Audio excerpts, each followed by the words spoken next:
Hello, Uncle Jim here. Today I want to share with you how to get started selling options. I'm going to kind of go through the basics and share with you a trade I actually did today, and it was a very profitable trade. So stay tuned. I think you're going to enjoy what I have for you.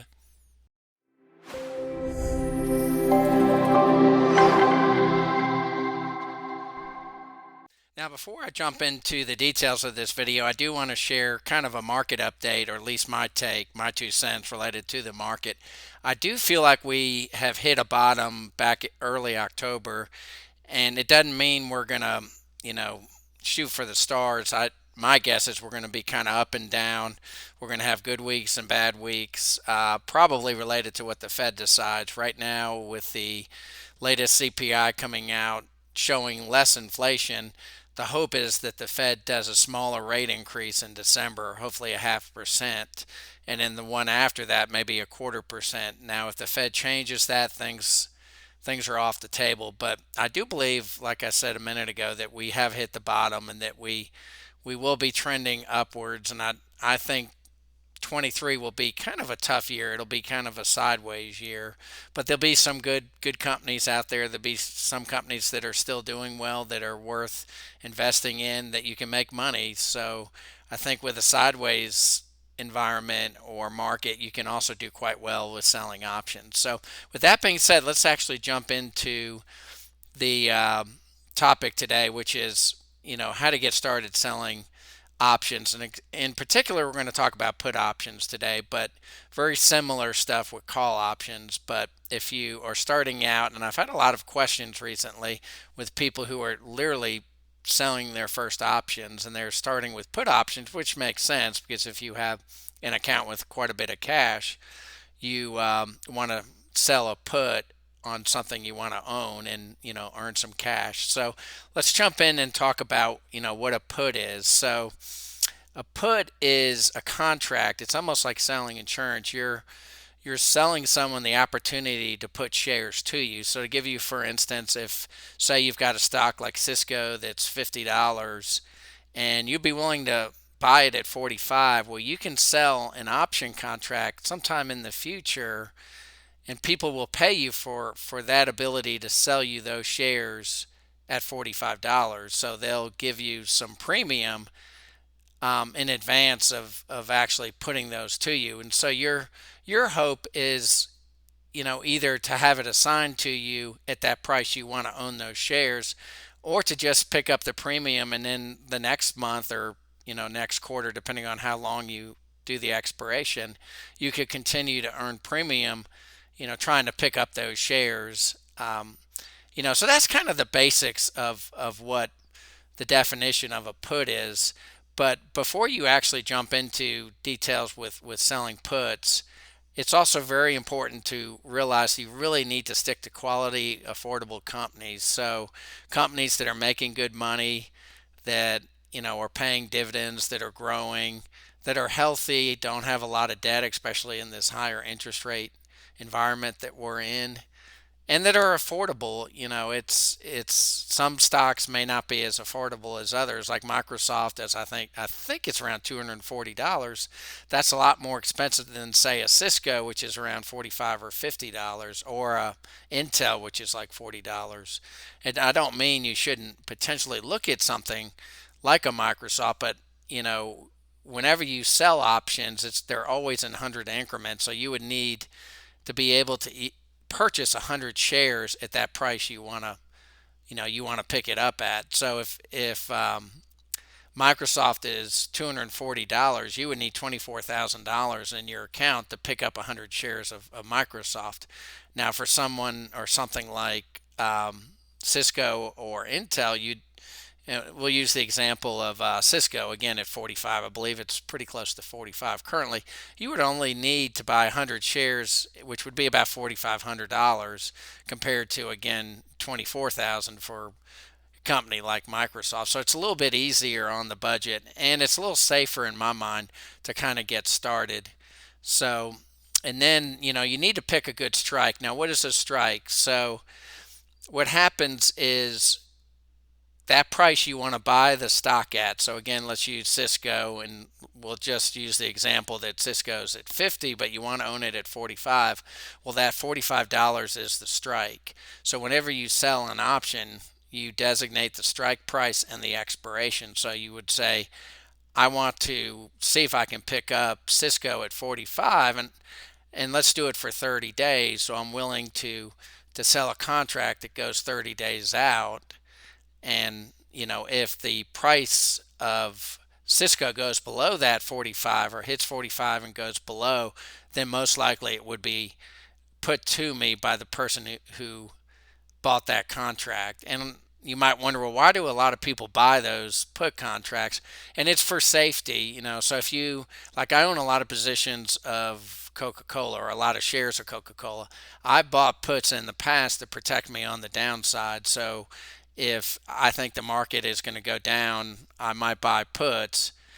So that's one reason a lot of people, will buy puts, where they're able to protect themselves from the downside, especially if they need some of those stocks to pay for something coming up in the future. So I typically try to do 10% below. So again, we'll use that same example. Cisco's $50. I look at a strike price of 45, and I found also that I use Delta. Now, in the past videos, I just mentioned Delta, and I know that's a little bit confusing. So there's what's called the Greeks that you use with selling and buying options contracts, and the Greeks have several different Greeks. I primarily just use Delta, and Delta, the way to look at it is it's kind of the probability that it would be assigned to you. So a 15 delta is like a 15% chance that that stock would be put to me at that strike price. Or another way of looking at it, it's you can subtract the 15 from 100 and say, well, it's an 85% chance that it won't be put to me. So if you're one of those that's just selling puts just to earn the premium, an 85% chance that it's not going to be assigned to you or put to you is less risky than, say, a 30 delta, which would be like a 70% chance it would be assigned to you. So as you go higher in the delta, the more risk you're taking. And I found usually around a 15 or a 20 delta. And again, it's real hard to get an exact 15. So I end up doing between 15 and 20 delta for selling puts. So it may be 17 delta in one trade and a 18 delta in another, and maybe a 14 delta in a different one. So, but I typically do a lower delta for all my puts for when I sell puts compared to cover calls, or calls on the flip side. I typically do a 20 delta. And I usually look at 30 to 90 day expiration. So your contract that you're selling that someone's buying, you can designate different time frames. You could do, there's weekly options, monthly options, there's options that go out, they're called leaps, that go out multiple years. I think the farthest out you can currently go is January of 2025. And typically, the farther you go out with those expirations, the more money or premium you can make. But again, you've got to figure, well, say I sell something that is expiring in 2024. Well, I could potentially have sold it 6, 7, 8 times if I did it, monthly or every other month. I really like 60 days. I look at, especially with puts, I'll sell a lot of puts at the 60-day expiration. But the farther you go out, you can potentially get lower prices as well as pick up more premium. So it's one way to kind of hedge your risk, so you might be able to, and let's use this example again with Cisco. So you may do a 30-day and the 15 delta is at 45. Now, if you do a 60-day, the 15 delta might be at $42. So, your strike price is $42. So the farther you go out with puts, you can pick up a lower strike price, and you can typically pick up more premium. So again, I prefer the 30 to 90-day expirations, but I sometimes do 6 months. I sometimes do leaps.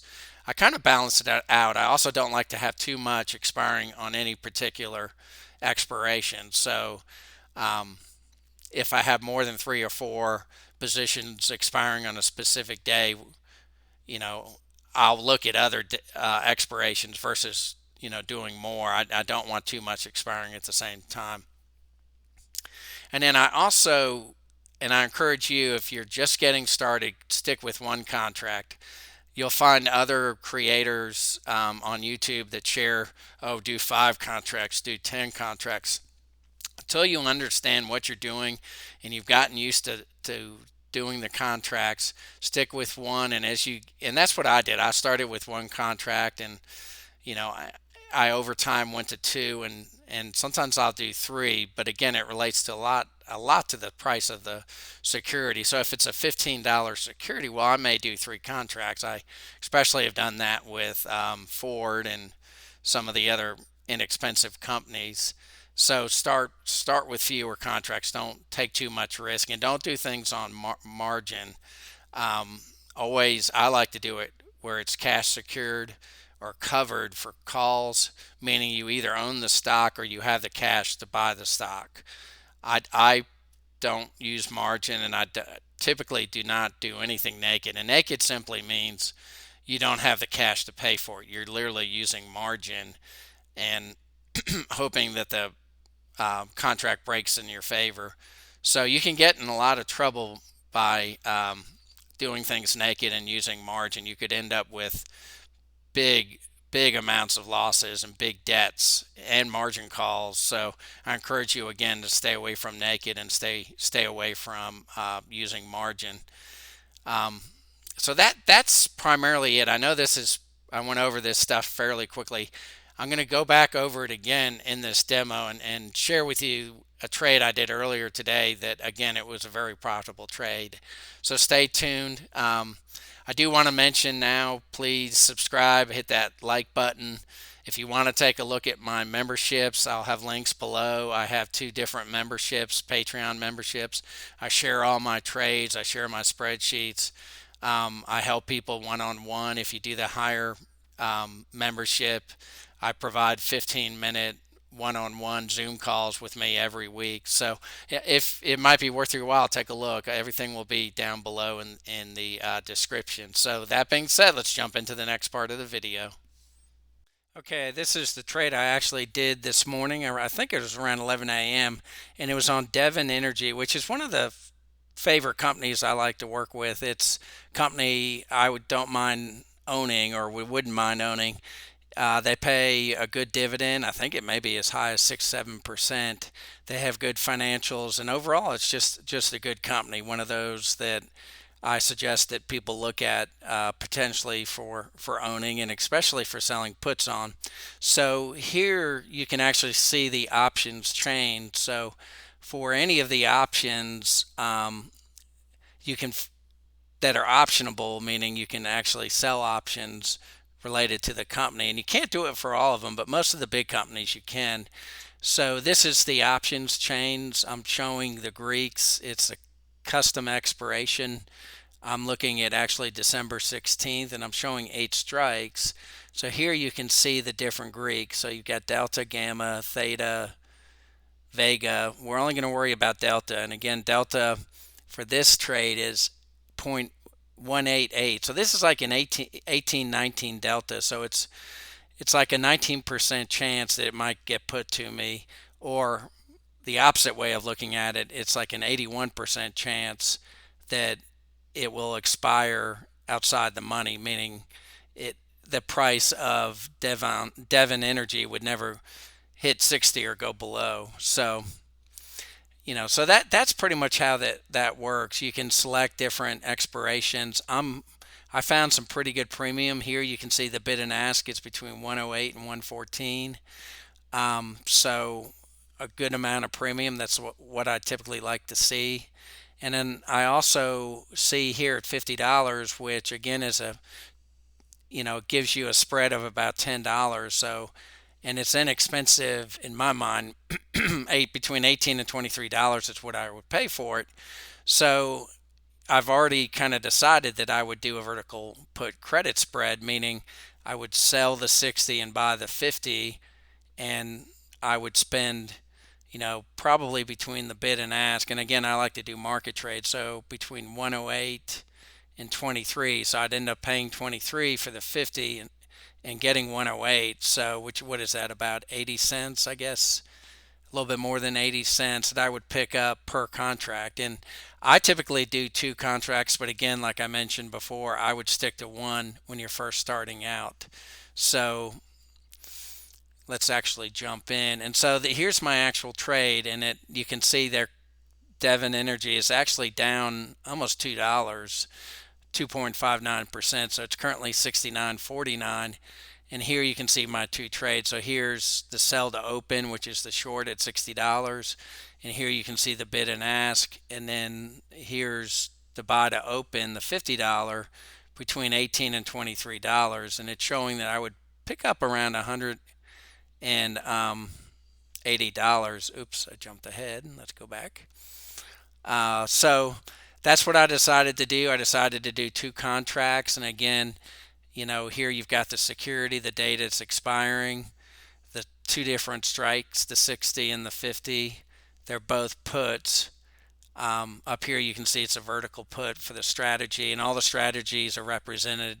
You've got covered calls, you've got vertical credit spreads, you've got iron condors, pretty much all the different strategies are there. Now you only see what you're proved to see, meaning if you just have, you may have like zero security or low security, and you might not see anything related to options if you're not approved.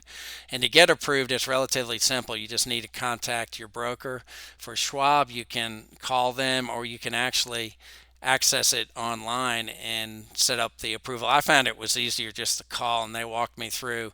And then after that, whenever I needed to change it or add it to a different account, because you literally have to do it for every account you might have, meaning your brokerage account. I had to do it for my brokerage, I had to do it for my Roth, my IRA, and so on and so on. So now let's actually jump over. So here's the review of the trade, and it was showing that I would spend 260. I would walk away with 167. Again, the bid and ask. So again, I was more than happy to earn that kind of money. But you'll see I actually did a little bit better. Schwab improved the trade.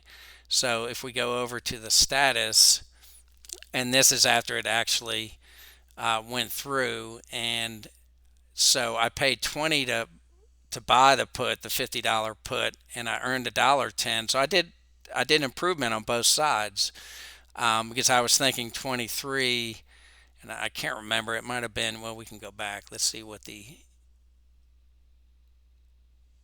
108. So I did 120 or 110. So I did a little bit better than a 108, and I did a little bit better on both ends of it. So I ended up making right around $90 per contract, or 180 for two contracts, which is almost a 10% return in literally less than 1 month.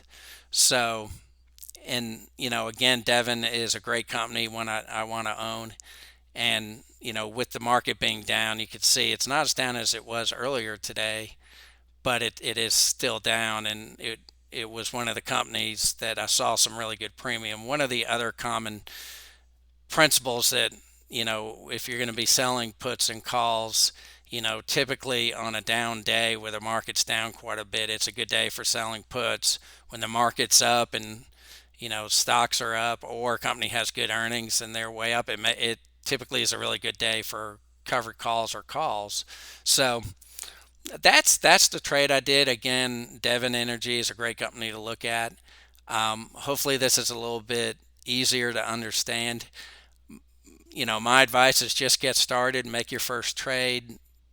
Do it small. Don't jump in there taking too much risk and doing too many contracts. Stick to one contract.